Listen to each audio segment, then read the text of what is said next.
ছোটবেলায় একদিন আপনার একজোড়া ছোট্ট চুড়ি আমি নিয়ে গেছিলাম, তবে আপনার এই চুড়িগুলো নিয়ে আমি 16টি বছর আপনাকে মনে করেছি। আমি হয়তো সত্যিই খুব বোকা, সময়ের সাথে সাথে যে সবকিছু পাল্টে যায় সেটা আমি দেশে পা না রাখলে বুঝতে। এগুলো আপনার কাছেই থাক, এগুলো দিয়ে আমার কোনো কাজ নেই। আপনার যে আমাকে পছন্দ হয়নি সেটা আমি বুঝে গেছি। পরশুদিন আমার ফ্লাইট, আপনার সাথে হয়তো আমার কখনো আর দেখা হবে না, তবে আপনি সবসময় ভালো থাকবেন।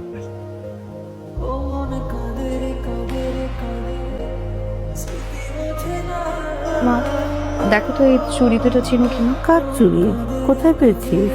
এটা আমার ছোটবেলার চুড়ি, তুমি তো কিনে দিয়েছিলে মেলা থেকে। আর এই যে তোমাদের তমাল একটা চোর, ওই চুরি করেছে, আজকে ফেরত দিয়েছিল। এখনো কি চকচক করছে?